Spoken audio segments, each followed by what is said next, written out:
За баярлалаа. Тэгэхээр бас эрүүл мэндийн тухай хуулинд одоо манай Дамбочрог гишүүнээс бас өргөн барьсан энэ хавдрын эрт илрүүлэг онцлогоотой холбогдуулж нэмэлт өөрчлөлт оруулах чиг асуудлыг бол бүрэн дэмжиж байгаа. Үнэхээр одоо бас нэг цаг үе олсон, нүдэ олсон зөв шийдвэр гэдэг юм уу, зөв одоо бас улсын их хурлын нэмэлт одоо улсын их хурлаар хуулинд нэмэлт өөрчлөлт оруулах чиг асуудал бол энэ хуулийн одоо нэмэлт өөрчлөлтийн асуудал байна гэж бол бид нар бас харж байгаа.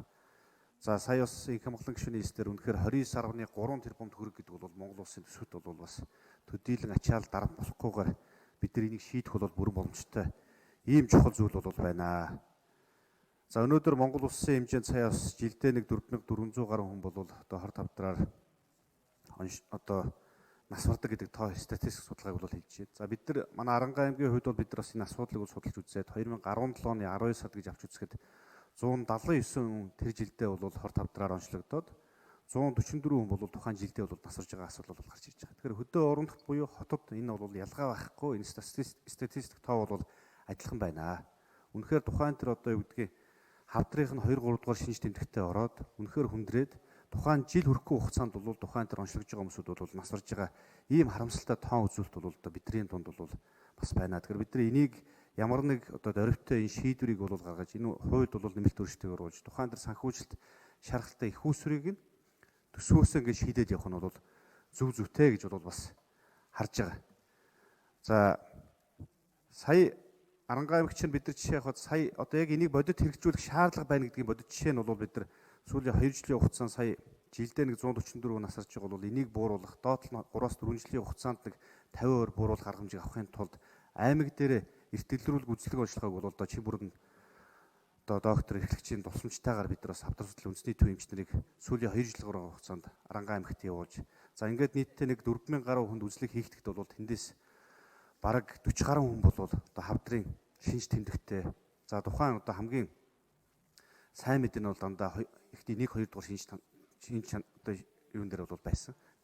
Тэгэхээр бол бид нар энийг бол бүрэн эмчлэх боломжтой одоо эмчлэгэнд хамруулад бол явж байгаа. Энэ бол одоо сайн зүйл байна. Тэгэхээр ямар ч би бас энэ юун төрүн одоо чин бүрэн дарагтай одоо хавдар судлалын үндэсний төвийн хамт олонд бас талхал хэлэх хийж байна.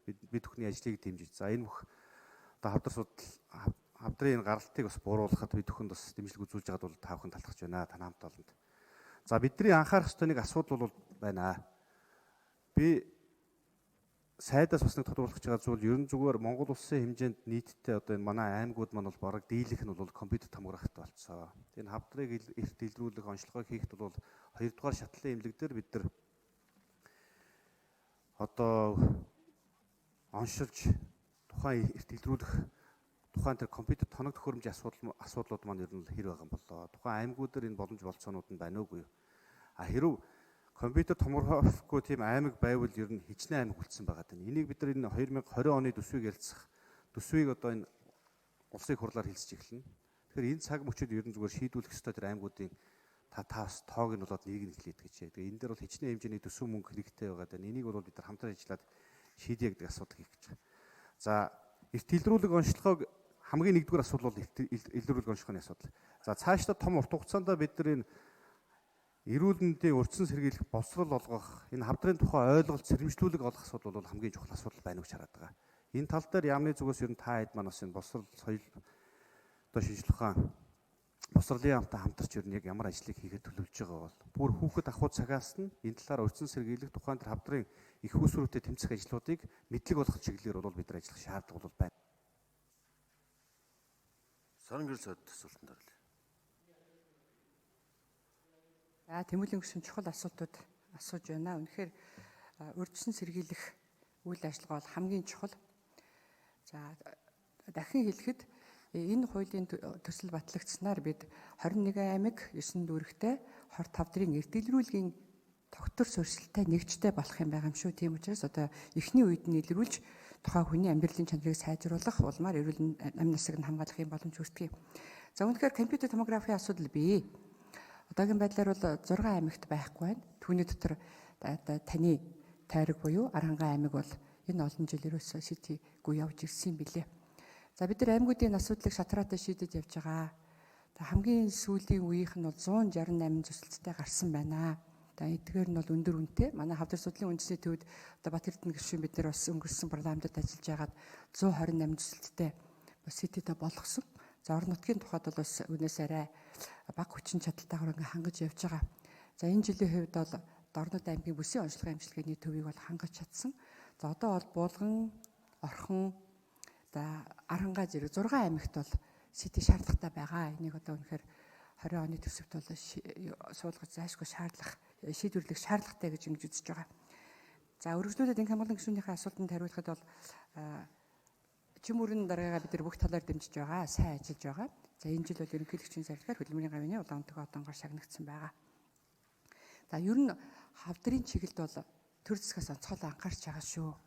2018 онд хавдар судлалын үндэсний төвийн байшин барилгыг 5,000 м квадратаар өргөдөх чадсан. Үүний үр дүнд бол 2 сарын хүлээгдэл маань одоо 14-өөс 30 хоногийн хүлээгдэлтэй байгаа.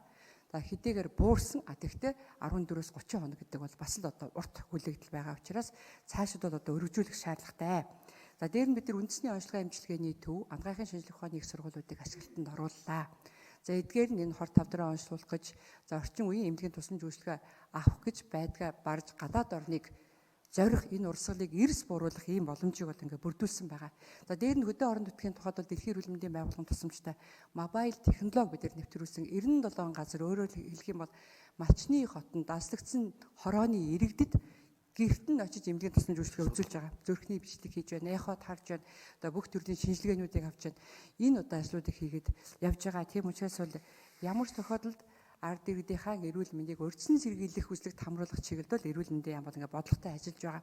Тэгвэл цаашид энэ үйл ажиллагаануудыг бол өргөжүүлэх шаардлагатай гэж та бүхнийхээ хэлж байгаатай бол санал нэг байгаа.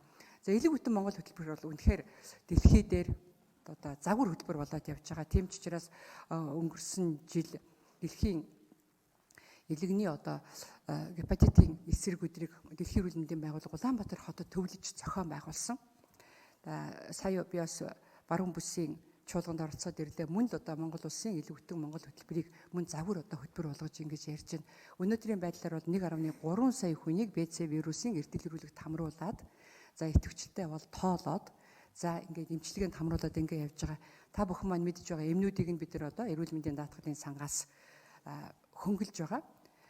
Зарим эм бол ерөөсөө иргэдийн карманаас нэг төгрөг гарахгүйгээр одоо элэгний С вирус устгах эмийг эрүүл мэндийн даатгалын сангаас хайрцаг тутамд нь 210,000 төгрөг гаргаж ингээд 3 сарын эмчилгээний бүх зардлыг бол эрүүл мэндийн даатгалын сангаас гаргаж эмчилгээг нь хийлгэж байгаа. Тийм учраас бол манай элэг бүтэн Монгол хөтөлбөр энэ ирчээрээ явах юм бол бидний засгийн газрын болон сонгуулийн мөрийн хөтөлбөр буюу 2020 онд элэгний С вирусын шинэ тархалтыг зогсоож чадах энэ зорилттой хүрэх ийм одоо нөхцөл байдалтай байгаагаас та бүхэндээ мэдээлье. Баярлалаа.